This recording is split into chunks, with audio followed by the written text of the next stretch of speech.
The turkey was already in the oven when my husband walked through the door holding a bottle of Moet and grinning like he'd just won the lottery, which honestly he kind of had.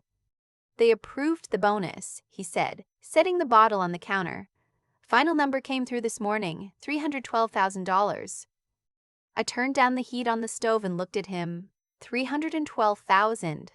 I said the number in my head a few times just to feel the shape of it.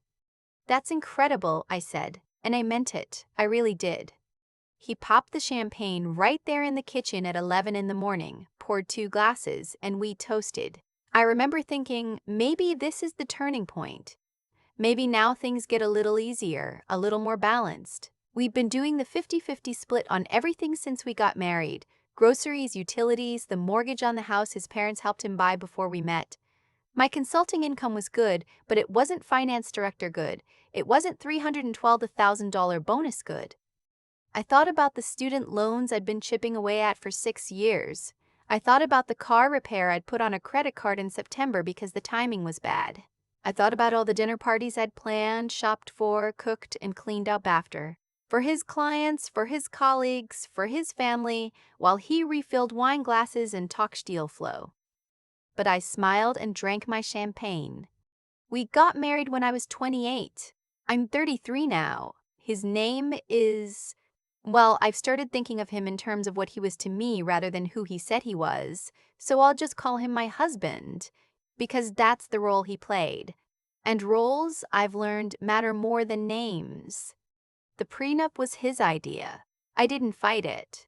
He had the house, a brokerage account, a 401k that already had more in it at 32 than my parents had saved in their entire lives. I had a master's degree, a laptop, and a client roster I'd built from scratch. The prenup said, what's mine before is mine, what's his before is his, and what we earn during the marriage stays separate unless we agree otherwise. I signed it. I thought it was practical. I thought it meant we were adults. What I didn't understand, what nobody told me, and what I was too in love to see, was that the prenup would become a philosophy, a way of organizing not just our finances, but our entire life together. Every dinner out was split down the middle, every vacation was itemized. When we hosted his company's holiday party at our house, he sent me a Venmo request for half the catering deposit the next morning. I'd laughed at that one. I thought it was a joke. It was not a joke. I started keeping a spreadsheet in the second year of our marriage, not because I planned to do anything with it, just because I needed somewhere to put the feeling. I tracked everything I contributed that didn't show up in a bank statement: the meal planning, the grocery runs, the hours I spent on hold with the insurance company sorting out a billing error on his account, the weekend I repainted the guest bathroom because he mentioned once, in passing, that he didn't love the color, the 3 years I coordinated his mother's birthday dinners, reserved the restaurants, ordered the cakes, wrapped the gifts, wrote the cards, and signed both our names. I'm not sure when I started thinking of it as an invoice. Somewhere around year 4, I think. The bonus announcement happened on a Tuesday in early November. By Friday, he brought up Christmas. We were eating dinner, a dinner I had made, a dinner I had also bought the groceries for because it was my week in the rotation we'd established, and he said very casually, "My parents want to do Christmas at our place this year. The whole family."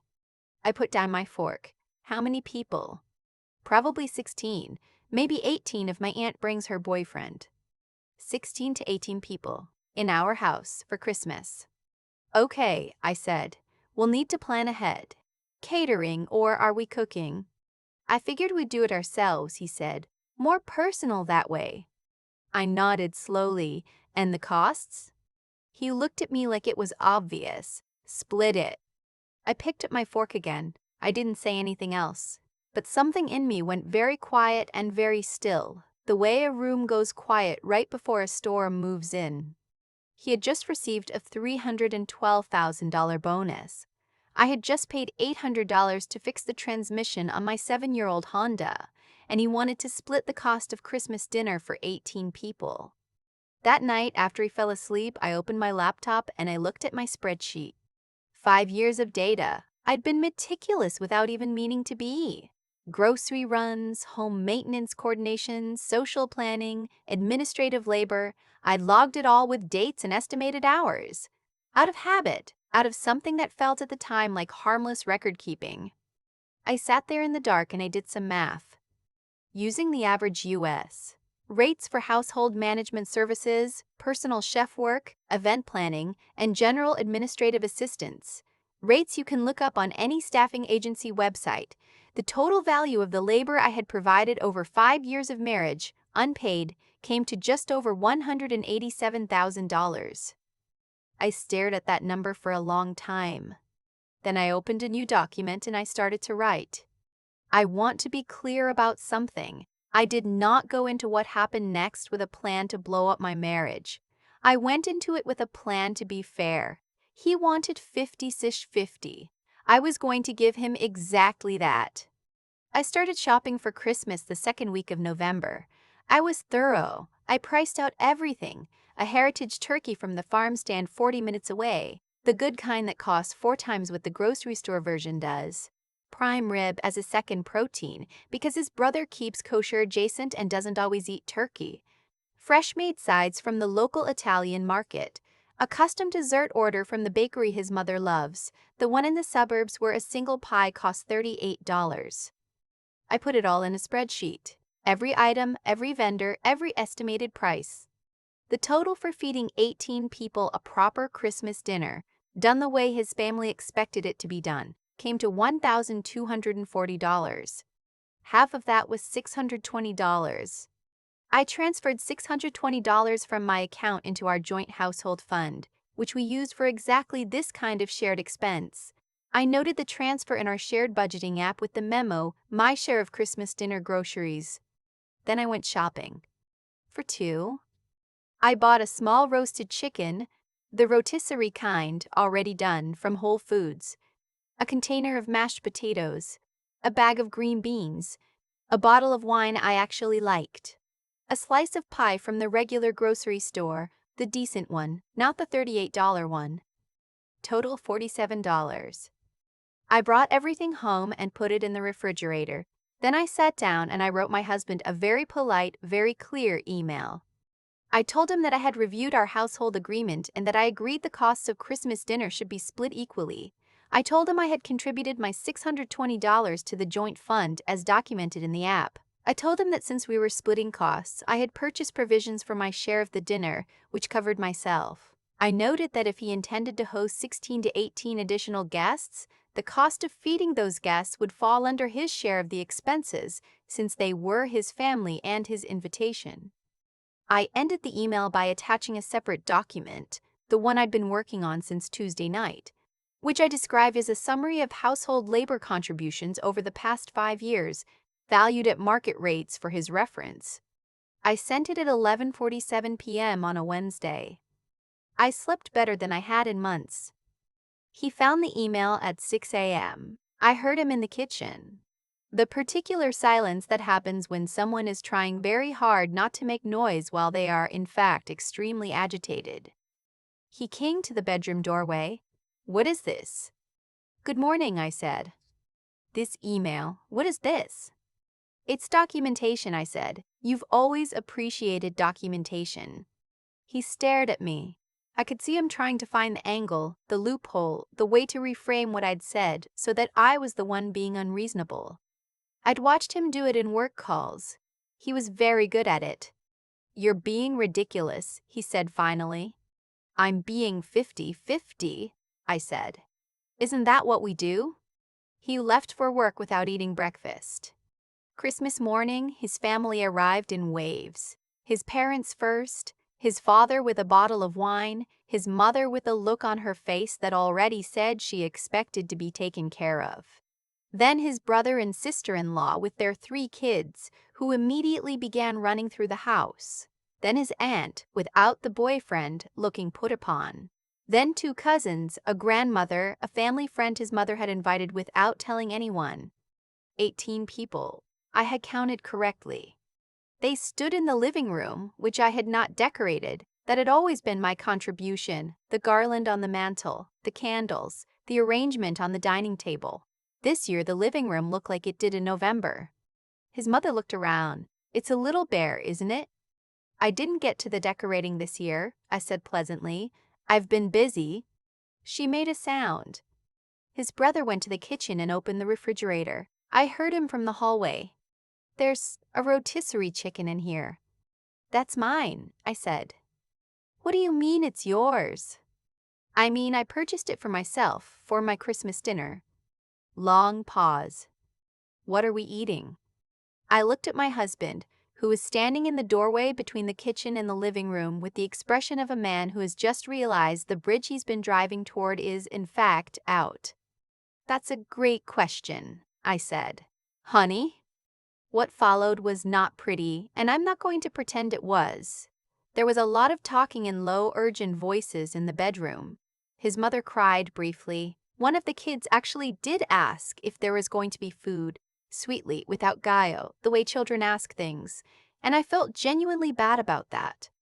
I had anticipated this actually. I had quietly left the number of a very good Chinese restaurant that does Christmas Day takeout on the kitchen counter, along with a note that said the wait time was usually under an hour and they had a family meal package that fed 8 to 10 for $95.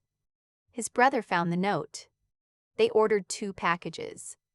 We did not eat together. I heated up my chicken and my mashed potatoes, and I poured my glass of wine, and I sat at the kitchen island, and I ate a perfectly good Christmas dinner, alone and unbothered, while 18 people waited for moo shu pork and Peking duck in my living room. His grandmother came into the kitchen at one point and looked at me for a long time. You planned this, she said. She wasn't angry, she sounded almost admiring. I planned my dinner, I said, just like we agreed. She laughed a short, sharp sound and went back to the living room. The paperwork I filed in January. I want to tell you that I had a single dramatic epiphany, the kind where you hear music and suddenly everything becomes clear. The truth is more boring. It had been becoming clear for years. The Christmas dinner was just the last scene in a very long play. I had already interviewed 2 attorneys before the holiday. I had already moved 3 months of emergency savings into a separate account, something my own mother had told me to do years ago and I had dismissed as cynical. My mother has been right about more things than I have ever given her credit for. I filed in early January. He was served on a Wednesday morning, which I know because he called me 11 times before noon. I didn't answer. I was in a client meeting. I was, as I had been for 5 years, working. The divorce proceedings took 8 months. I am going to tell you the parts that matter. My attorney was a woman in her mid-50s who had the energy of someone who had seen every variation of the story and was still, somehow, not bored by it. When I showed her my spreadsheet, the 5-year labor audit, the market rate valuations, the itemized list of services rendered, she went very quiet for a moment. You kept this the whole time, she said. I started it as a coping mechanism, I said. I didn't know it would be useful. She smiled in a way that did not reach her eyes but was genuine nonetheless. It's going to be very useful. Under our state's laws, separate property stays separate. His prenup had established that clearly. But what was less clear, and what my attorney argued with precision and patience over several months, was the question of unjust enrichment. The claim was this: that the appreciated value of the marital lifestyle, the client dinners, the professional reputation, the promotions built partly on the social infrastructure I had provided, had benefited him materially, and that this benefit had come at a measurable cost to my career development, my earning potential, and my time. His attorney called the labor audit a creative accounting exercise. My attorney called it Exhibit A. His brother testified, not for me. He was called to corroborate certain facts about the Christmas dinner, about the family's expectations, about the years of dinners and holidays and gatherings I had organized without compensation. I think he was trying to help his brother. I think his testimony did the opposite. She did everything, his brother said at one point, answering a question about household management. I just assumed that was, I don't know. I assumed that was how their arrangement worked. My attorney let that sit in the air for a moment before her next question. The settlement was finalized in September. I'm not going to give the exact number because this is still my life and some of it is private. What I will tell you is that it was significantly more than I would have received if I had simply accepted the prenup at face value and walked away. The unjust enrichment argument didn't win everything, but it won enough. It won enough to pay off the student loans. It won enough to buy a second-hand but very good car. It won enough that when I signed the final papers and walked out of my attorney's office into a cool September afternoon, I felt for the first time in a long time like the numbers finally matched the reality. My attorney shook my hand at the door. "The spreadsheet," she said. "Tell other women about the spreadsheet." I've thought a lot about what I would have done differently. The honest answer is I would have started earlier. Not the spreadsheet, I would have started the leaving earlier. I would have taken seriously the first time he Venmo'd me for half the birthday dinner for his own mother. I would have listened to the part of me that noticed, even then, that something was off. But I was 28 and in love, and I thought fairness was a personality trait rather than a practice. I thought because he said the right things about equality and partnership that those words meant the same thing to him that they meant to me. They didn't. 50-50 only works when both people agree on what's being counted. He counted dollars, I counted everything. The last thing he said to me in the parking lot after we signed the final papers was, "I hope you're happy now." I thought about the rotisserie chicken. I thought about the spreadsheet. I thought about sitting at my kitchen island on Christmas Day, eating a quietly perfect meal while 18 people waited for takeout in my living room, and feeling, for the first time in years, like myself. "Yeah," I told him, "I actually am." I think about my grandmother's kitchen sometimes. She had a notepad stuck to the fridge with a magnet, not for grocery lists, but for what she called the ledger. Not money, just facts. What got done, who did it, what it cost in time and energy and quiet sacrifice.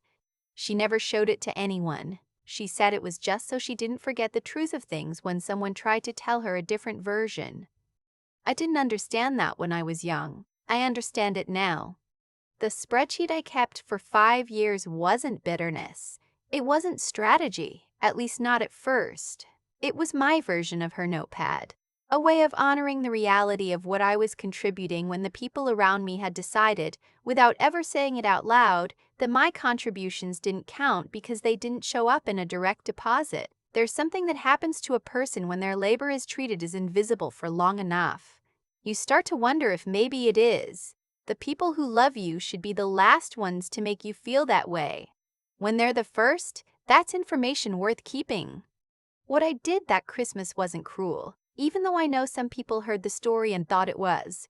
I transferred my $620. I bought my groceries. I ate my dinner. I followed the rules of the arrangement exactly as they had been laid out to me. The same rules that had governed every shared expense, every split check, every Venmo request for 5 years. The only thing I changed was that I stopped subsidizing the gap between what the rules said and what was actually expected of me. That gap, it turned out, was worth about $187,000 over 5 years, plus a Christmas dinner for 18. I've thought a lot about what it takes to reach that point, to stop absorbing the difference quietly and start naming it clearly. It isn't about being hard or cold. It's the opposite, actually. It takes a kind of honesty that is harder than anger, and a kind of self-respect that has to be built slowly, over time, from the inside. I had to believe that my time and my work had value before I could ask anyone else to believe it. That belief didn't arrive all at once. It came in small increments, logged in a spreadsheet at midnight until the number was too large to ignore. The thing I want other people to take from this, if they take anything, is not make your husband pay. It's simpler and harder than that. Keep your ledger. Know the truth of what you give and what you receive. Not to punish anyone, not to build a case, but because clarity is a form of integrity. When you know what something is worth, you stop accepting less than that. Not out of bitterness, but out of self-knowledge. That's not coldness. That's wisdom earned the slow, unglamorous way. My attorney told me to tell other women about the spreadsheet. I'm telling you, not because a spreadsheet will save your marriage or win your court case, it might do neither. But because writing things down is how you stay honest with yourself when the world around you is invested in a different story, it's how you hold on to the truth of your own experience. I signed those final papers on a cool September morning and walked out into the kind of ordinary day that doesn't know it's significant. The leaves were starting to turn. I had nowhere to be until noon. That feeling of being exactly where I was supposed to be, answerable only to myself, was worth more than any number on any settlement document. I just wish I'd known sooner that I was allowed to want it.